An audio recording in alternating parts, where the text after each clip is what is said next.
po, personal experience ko, connected to dun sa sunog. Yung isang alaga ko na American Bully, kinaagat niya na yung bedsheet. That time, ako lang yung tao sa bahay. Tulog kasi galing sa work. Yeah. Nahatak ako, yung pala. Yung niluluto ko na hard-boiled eggs. Yeah. Wala nang tubig, so umaapoy na yung stove. Oh my God. Napaka unforgettable experience po nun. Never leave me. Ikaw ang buhay ko as a master. Wag na wag mo akong iiwan. Sasama ako sa iyo kahit hanggang saan, kahit kailan. Hanggat na mabuhay ako.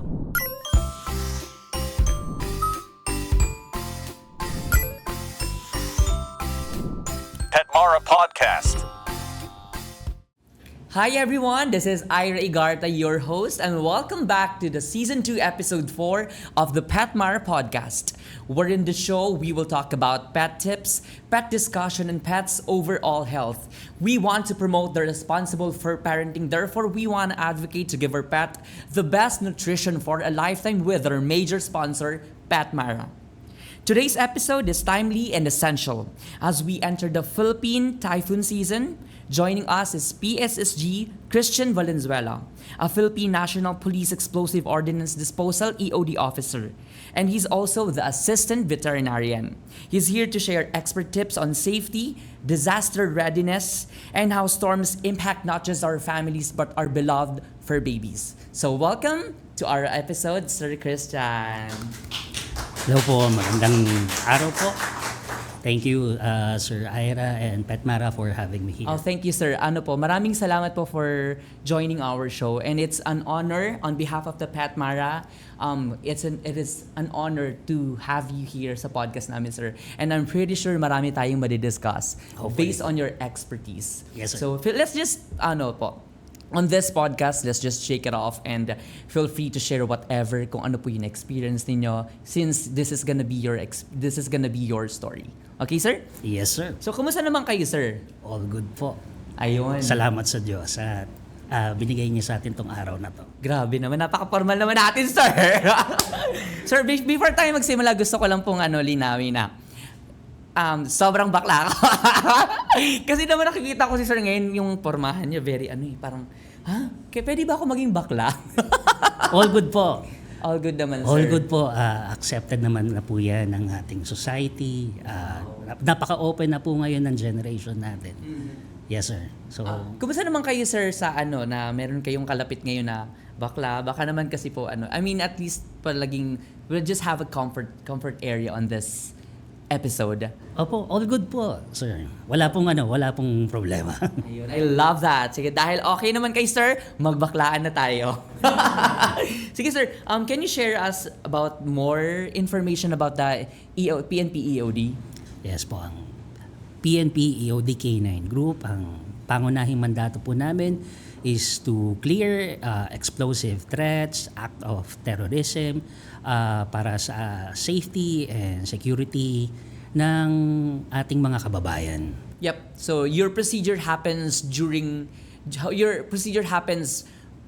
pre, during, and after the typhoon or the disaster. Sa mga ganitong pangyayari naman po, ang may mga natural calamities, Yeah. ang PNP EOD K9 Group ay meron pong search and rescue teams na naikipag-coordinate po sa ating mga local government units at mga NGOs, pre, post, tsaka doon sa mga pangyayari nga ng natural calamities. Yeah. Yun po, sinisigurado po namin ang safety ng mga evacuation sites at yung preparedness po ng mga personnel. Sa mga evacuation, sir, ano yung mga hazards na commonly overlooked? Yan po, di lang sa evacuation sites, kumbaga po during the calamities. Yeah. Yung sharp objects, yan, napakalaking threat, yung mga electrical wirings, yan, ang nag-pose ng threats. At syempre, pag flooded na yung area, yung waterborne diseases, yan, napakabigat na problema po natin yan. Yeah, common cause yun. Normally, akala nila okay pang i-consume yung water. Ay, naku po. Oh, kasi ganun, it is very common di ba? Normally kapag ka nag-flooded na yung area, minsan yung mga tap water, kinoconsume pa din ng mga ng mga tao. Yes, in addition yung mga hazardous chemicals. Yeah. Yan, medyo ingatan din po natin yan dahil napakalaking threat sa ating mga kababayan at sa ating mga alagang hayop. Grabe this podcast. Ngayon ko lang nagsisink in sa akin na ang important ng podcast na to. Kasi this is for the safety of not just human, even yung mga fur babies or animals that surrounds us. Opo. Yeah. Ngayon sir, how can families better prepare for evacuation or power outages? Yan po. Napaka-importante na meron po tayong mga go bags na tinatawag. Kumbaga, laging available po dapat yan. Yung ating mga gadgets, mga mobile phones, kailangan fully charged. Bago pa po yung bagyo dumating or yung mga ibang calamities. At syempre po, yung ating mga battery-operated source of lights, yung mga flashlights, napaka-importante din yan. At yung mga ating mga portable radios, yan, para makakatanggap tayo ng mga balita. Yeah. Yan po, mga importante pong dapat na meron po tayo. And yung go bag na yun, that goes for human and pets as well. Ay, opo. Yep. So, go bags natin, kailangan consists of food and potable water for 3 to 5 days. Medications natin, at yung mga valuables, identifications. Yeah. Napaka-importante po niyan. Ganon din po sa ating mga alaga. Yeah. So, and we'll get into that topic later. Okay. Yes. Later, so we'll get into that. Sige, let's dive more into the identification, especially ng mga fur babies natin, sa mga nanonood natin, mga fur parents. Sige po, sir. Now, how do citizens contact you during the calamities? Sa mga ganitong mga pangyayari po, most of the time, nakikipag-coordinate po kami sa mga local government units, sa mga barangay personnel. At syempre po, communicate din po kami sa mga NGOs na handang tumulong sa mga ganitong mga pangyayari. That's good. At least you guys have to know that. Ngayon, sir, let's talk about sa mga pet safety as a veterinarian. Nasabi nga natin kanina sa opening that you are also the assistant veterinarian at the PNP EOD. Ngayon, sir, what are the signs na nakikita natin na your fur baby, our pets are stressed during the calamities and mga natural calamities? Yan, napaka-importante po sa ating mga fur parents na kumbaga maging keen observer po tayo sa mga ganitong pangyayari. So most of the time, nandiyan po yung panting, hinihingal, pacing, tapos magkakaroon ng aggression. Hindi natin, kumbaga unpredictable na eh. Since na stressed sila, may mga times na sobrang clingy nila sa atin, sa ating mga fur parents. And then, eto nakakalungkot, meron time na hindi sila kakain, they refuse to eat, tapos excessive barking, isa yan. Yan, sa mga, kumbaga, mga signs and symptoms na they are under stress or they are suffering from anxiety. Ngayon, anong pwedeng kayang maging remedy ng fur parent, sir, kapag nakikita na nila yung fur baby nila na nagpapakita na ng mga signs like that? Ito, kailangan kasama din to sa ating mga go bags ng ating mga fur babies. Yung pet blanket tsaka comfort toy. Yeah. Yan, kasi yan, nagbibigay sa, kumbaga, nai-ease kahit papano yung kanilang anxiety, yung stress. Yeah. Actually, sir, pwede rin nating makapag-suggest na they can also provide treats. Yes, sir. Napaka-importante din po niyan sa mga ganitong mga pangyayari. Treats, opo, napaka-importante po. Yun nga, parang comfort food lang din sa mga human. Kapag nasa stress na tayo, di ba? We eat yung comfort food natin to ease the stress, you know. Yes. Ganun din. Just like our fur babies, you just have to think of like that. Yes, sir. Precisely. Yun nga po. Ngayon, sir, vet checklist. Let us know about yung mga essential items for a pet emergency kit.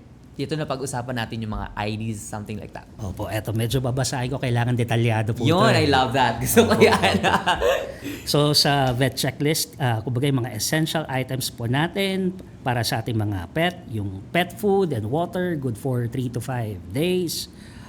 medications and prescriptions pag meron silang pre-existing condition, underlying condition. Vaccination records, napaka-importante. Leash, collar, crates para sa safety and security nila.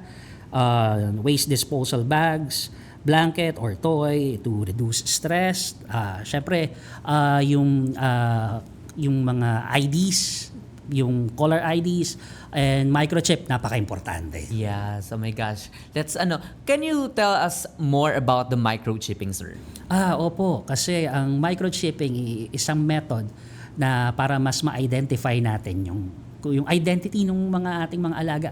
Sa mga ganitong pagkakataon kasi, lalo na pag napakagulo, ang hirap hanapin ng ating mga pag nagkahiwa-hiwalay, mga alaga natin. At may mga times na magkakamuka. Yeah, exactly. So microchipping, so pag yun, na-install natin sila ng microchip sa kanilang katawan, pag in-scan natin yan, ito yung code niyan. So, alaga ko yan. Ngayon sir, saan ba sila ma-access yung microchipping? Yan po, sa ating mga licensed veterinarians, yan po. They can ask them para kung paano magkaroon, makapag-avail, at malagyan yung kanilang mga alagang hayop. Yeah, you don't have to think of that as an expensive one. It's for hindi po. prevention. Yeah, actually may mga subsidized po ba din ang government when it comes to microchipping, sir? As of now po, wala pa po akong knowledge regarding that. Pero alam ko po yung ibang mga clubs, mga veterinarians, may mga promos po sila dyan. Ayun. So you guys have to check your vet kasi it's for prevention as well. Actually, hindi lang sa mga typhoon season or whatever mga natural calamities. It's really a necessary one. Opo, napaka-importante. May time nga na may nawawala na mga aso. Tapos may nakita sila na kamuka, akala nila yon. Yun na, exactly. So nung niran nila yung gadget para ma-identify yung microchip, wala silang makita. So yun, so hindi yun. So yung aso na yun, naibalik naman dun sa rightful owner. At yung hinahanap na aso, nakita rin nila sa wakas. See the importance of microchipping. Opo. Yun nga po. Ngayon sir, etong ganda nito yung tatanungin ko. Di ba may sinatawag tayong animal instincts? Ay, opo. Yun nga po sir. Sa tingin mo sir, yung mga animals natin or yung sabihin na natin dogs and cats, do they sense na may darating na malaking typhoon or malakas sa typhoon before they hit? Opo. Yan po. Kumbaga, napakalakas ng kanilang mga senses. Yeah. So, yung iba, ikot ng ikot, restless. Yung iba, tahol ng tahol. Yung iba, nagtatago. So, alam nila. So, kumbaga, parang sila pa nga yung magbibigay ng warning sa ating mga fur parents na there's something wrong. Meron pang ang pangyayari na isang pamilya tulog. Tapos, yung aso nila, nagising sila sa puro tahol. Tahol ng tahol. Yung pala nasusunog na yung bahay nila. Wow. So, ang nag-rescue pa sa kanila is yung dalawang aso nila. So, And actually, hindi na bago yun. Ang daming stories of success ng mga ganyan. Opo. Na ilang beses nang naisalba ng mga pets nila, yung owner nila, yung pamilya. yes po. Ang ganda no? How amazing for babies. So, they can't speak but they communicate. Opo. Galing nga po nila. Ngayon sir, how can owners comfort pets during extreme weather condition like that? So nasabi nga natin po natin yung mga wrap around na tela. Ano pa kaya sa tunod sir yung pwede pa nating magawa? Kumbaga, kailangan po nila ng sense of security. So, iparamdam po natin sa kanila yon. Huwag tayong mawawala dun sa kanilang tabi. Yan, napaka-importante po niyan. I-note ko lang po, kasi po may mga times na talagang hindi natin maiiwasan. Tatago sila sa isang sulok. Medyo mahihirap silang i-reach. So, kaya yung importance ng leash. Yeah. Yun, para matatrack natin sila. So, tapos medyo mahahatak natin sila. Yan, napaka-importante po. Especially the retractable leash. Kasi kita natin kung saan sila nagtago eh. Ayan, yung mga ganyan mga stuff. So makinig tayo. This is because it's coming from the expert na. Ngayon sir, let's talk about yung mga, ito na nasabi na natin kanina, yung about sa mga success, mga rescue stories. I wanna know more about this one because I really wanna flex yung mga greatness, yung how our fur babies involvement nila kung paano naka-survive, kung paano naka-rescue ng isang life or ng family. And I'm sure, sir, marami kang stories in mind because you've been very expert when it comes to this. Now, sir, based on your first-hand experience, let's talk about your first-hand experience. Can you share a touching or heroic pet rescue story from the past typhoon or from the past event that you've experienced? Sa dami kasi, ang hirap isa-isa. The best, sabi natin the Siguro best. yung the best is yung parang 10 years ago, around sa area ng Pasay, Paranaque, malapit dun sa Park and Fly. May K9 unit po doon eh. So yung time na yun, talaga parang 2 days, 3 days na walang hinto yung ulan. So yung baha, unexpectedly, talagang hanggang bewang. So kinakabahan na kami. Baka tumaas pa, hanggang dibdib. So doon nakita ko yung tulungan ng mga pulis kung paano i-relocate yung mga police service dogs namin. Yung tulong-tulong kami sa pagbubuhat ng cages, kahit na talagang pataas yung tubig, walang kuryente, konti lang yung tulog kasi binabantayan namin yung pagtaas ng tubig eh. Talagang pinagtulong-tulungan namin, malamig, maginaw kasi talaga umuulan. Pero awa ng Diyos at yung mga PSDs namin nun na i-relocate namin yung mga cages, di namin na-expect na meron pa pala kaming ganong lakas na bumuhat ng napakaraming cages. At awa ng Diyos, wala kaming casualty. Wow. That's good to know, sir. Ngayon, sir, ano yung mga na-experience mo, sir, na something that you'll cherish na during that, di ba napakahirap nun eh. I remember during the Ondoy, kami, na-trap kami sa bahay namin nun. Tapos, wala talaga kaming makain.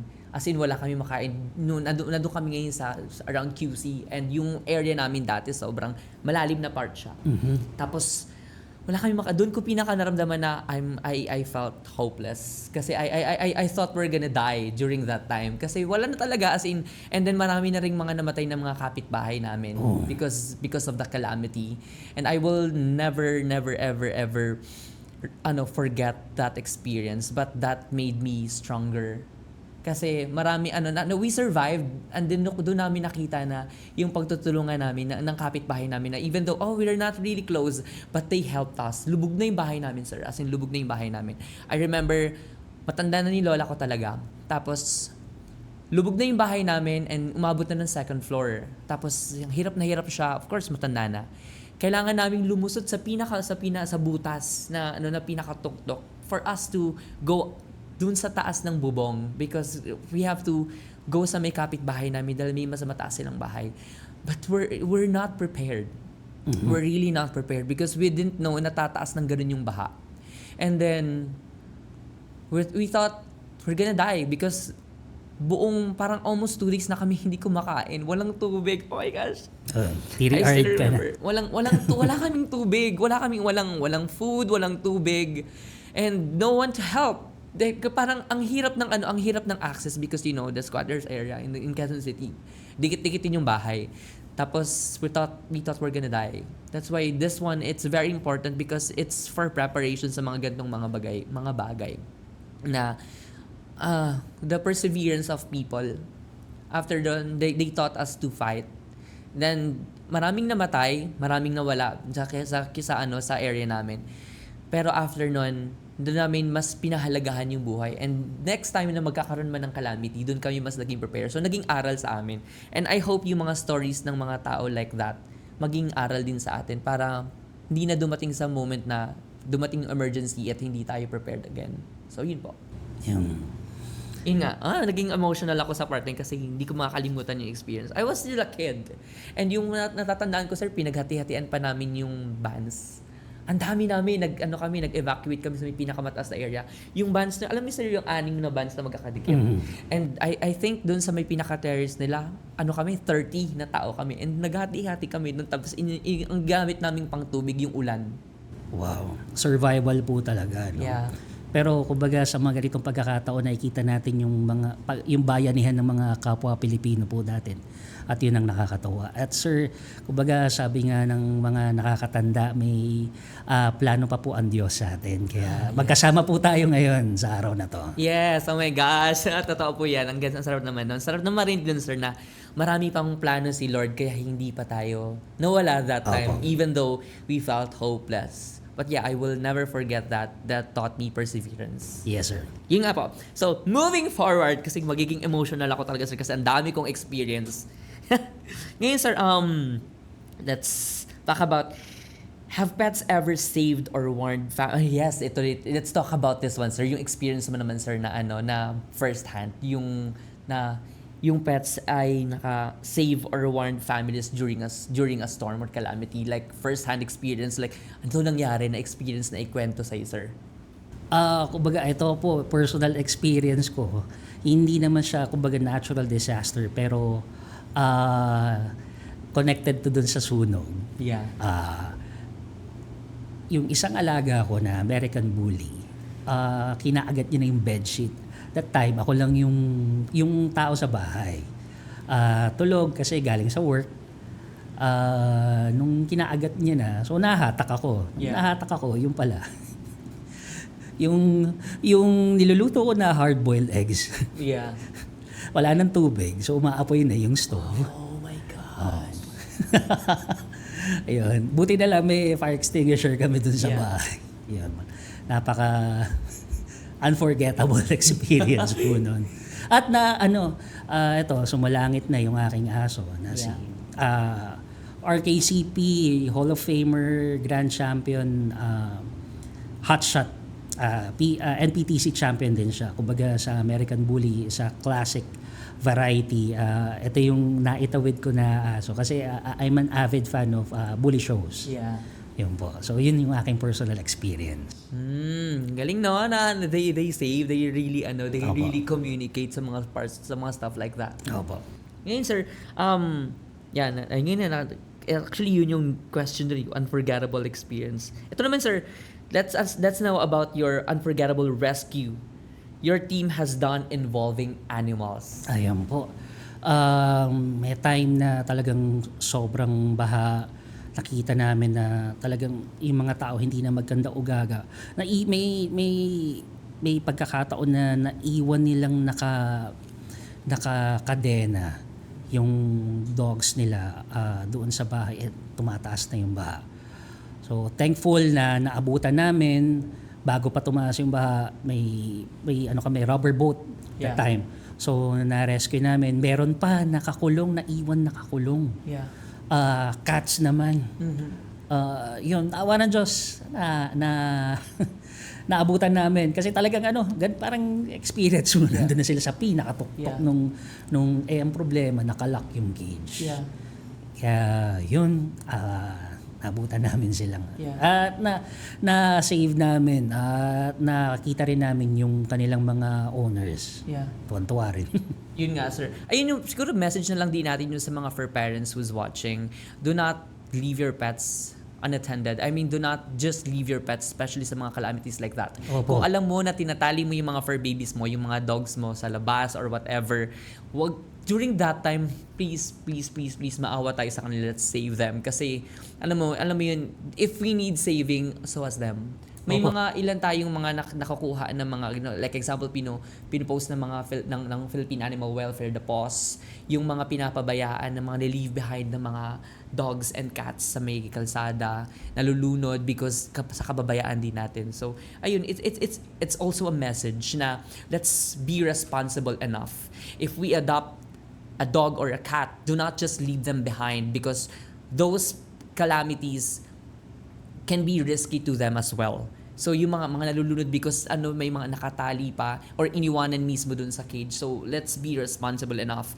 If you know that you're not that responsible taking care of dogs or cats or whatever or animals or any animals na inadopt mo or inalagaan mo nung una dahil cute, wag ka nang mag-alaga next time around. Parang if ganito lang yon. If you cannot commit to something na really commit into it until the end, don't do it na lang. Kasi mapapabayaan mo, buhay yan. 'Di ba? Opo, tama po. And it pains me na na kapag may mga ganon, kasi wag natin silang iwanan. They also have emotions. They feel just like you. They feel hurt as well. Okay, yun po. Tama po, sir. Yes. Ayun po sir, let's talk about naman po let's bust naman po yung mga myths and must know tips naman, sir. So ito yung mga fast facts na lang po. Okay po, So, sir. Myth or fact, sir, pets will find their way home after evacuation. I cannot say no, I cannot say yes. Pero most of the time, hindi. Yeah. Pero may few na talagang Bumabalik. Opo. Yeah. Pero kumbaga napakaswerte na po natin pag may ganun. Pero Yeah. most of the time talaga hindi, kaya napaka-importante nung sinabi ni Sir Ira na wag niyong iiwan yung ating Yeah. mga alaga. Yeah. And better prepare. Maglagay ka na ng mga microchipping. Yes, mga sir. Mga stuff like that. Or ID, pwede mo silang bigyan ng collar na may Yes, sir. nakalagay ng information mo, like your name and your contact number kung ayaw mo talagang mawala. Kasi kapag ayaw mong mawala, di ba, aalagaan mo. Ganun lang naman yun. Agreed. Yes. Ngayon, sir, should every pet be microchipped or tagged before storm season? Kaya na pa namin sinasabi ko.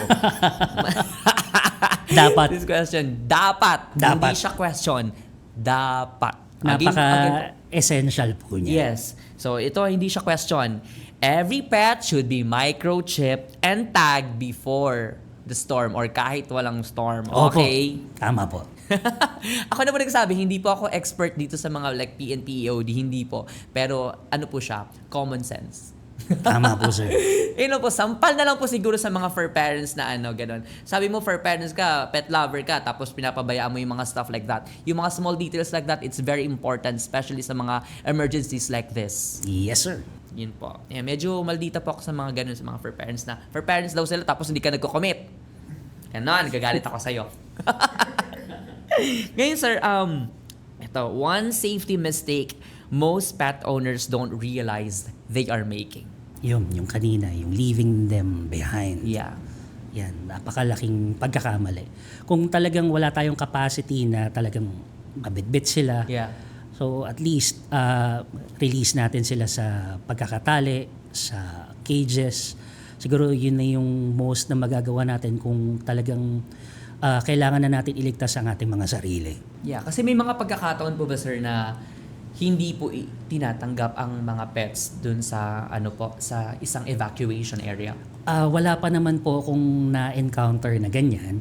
Pero may separate space lang po sila. Yeah. Na kung saan po mas secured ang ating mga alaga. Yeah. Yan po ang, kumbaga kailangan lang po makipag-coordinate pag nandun na tayo sa mga namamahala, either LGU man yan or NGO, na kung saan maaring ilagay pansamantala ang ating mga alagang hayop. Yes, that's the importance of go bag actually.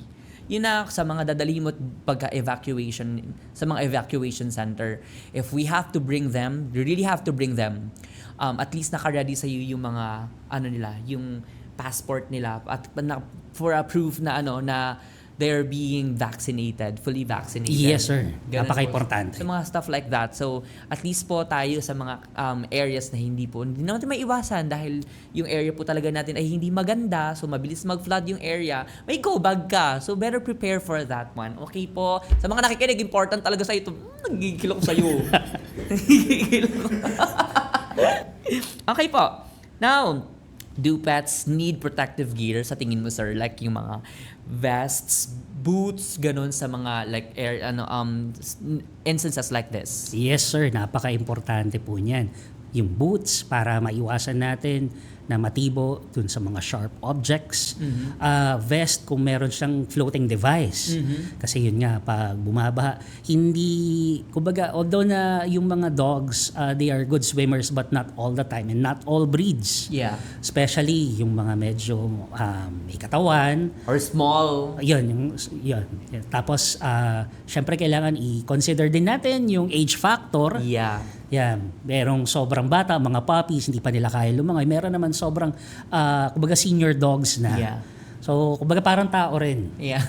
Totoo. So, kailangan natin i-consider those things. So, napaka-essential na meron silang protective gear, may mga floating devices para ma-save ang kanilang mga buhay. Yes, that's true. Better listen.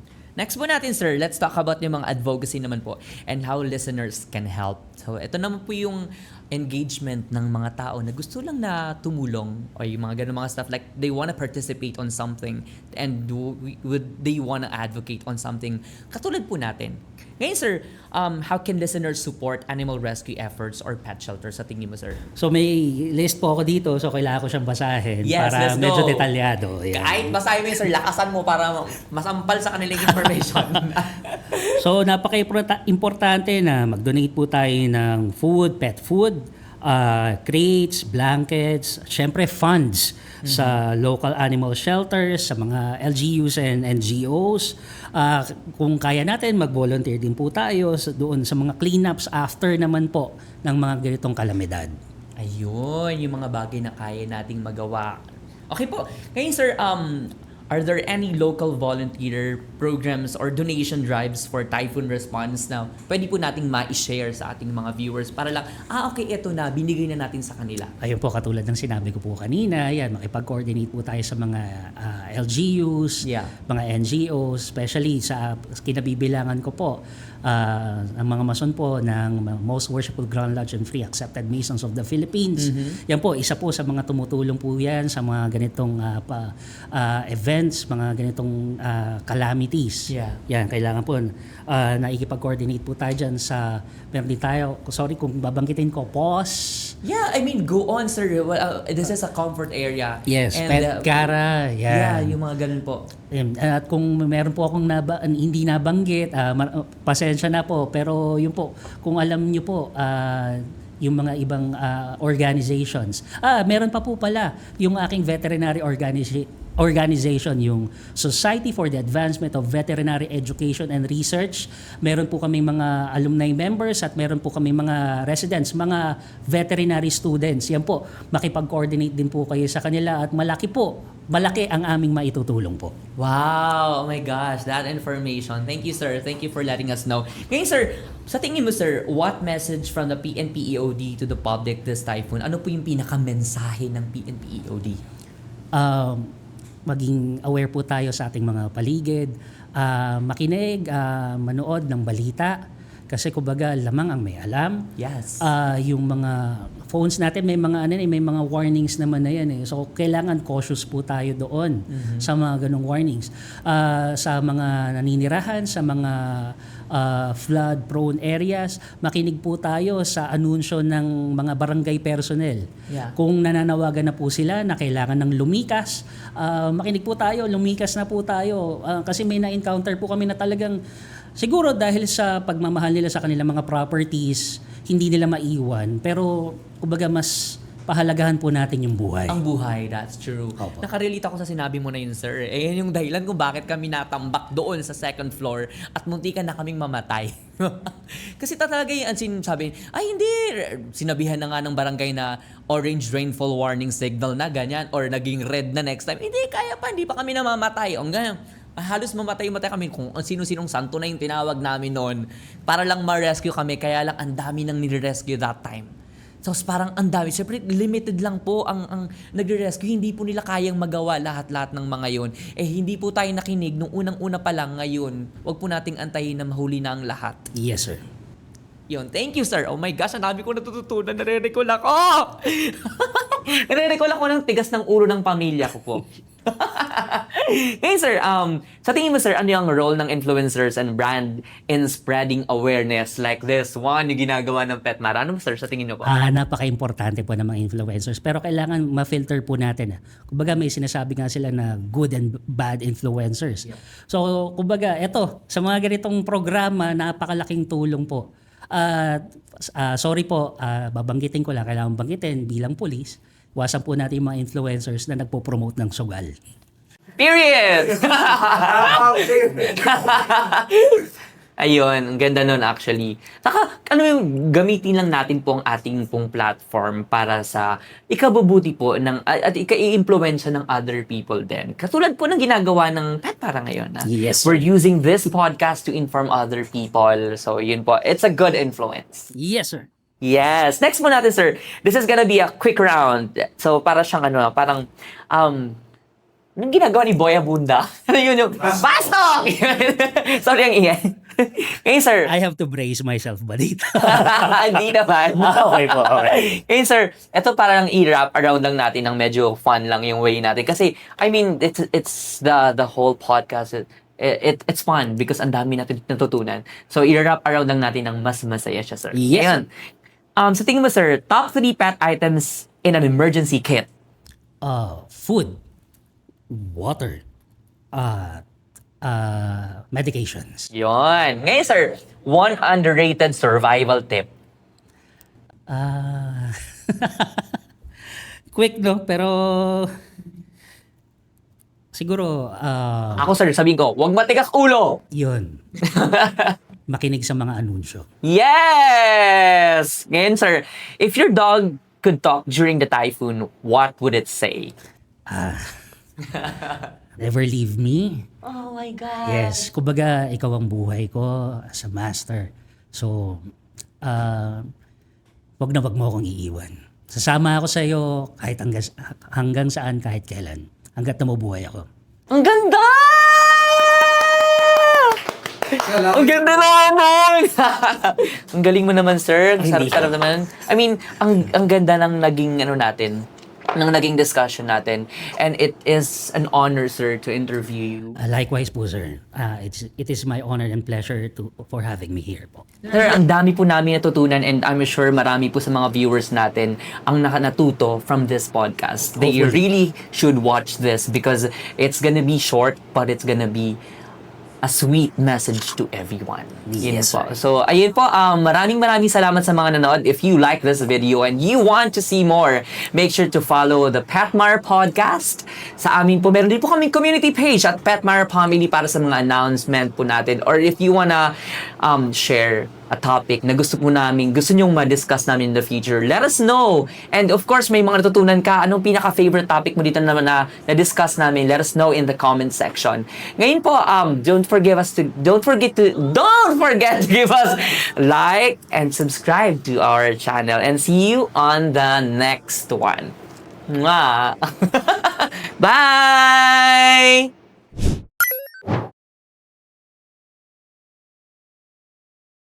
If you enjoyed this video and you want to see more, make sure to give us a thumbs up and subscribe to our channel.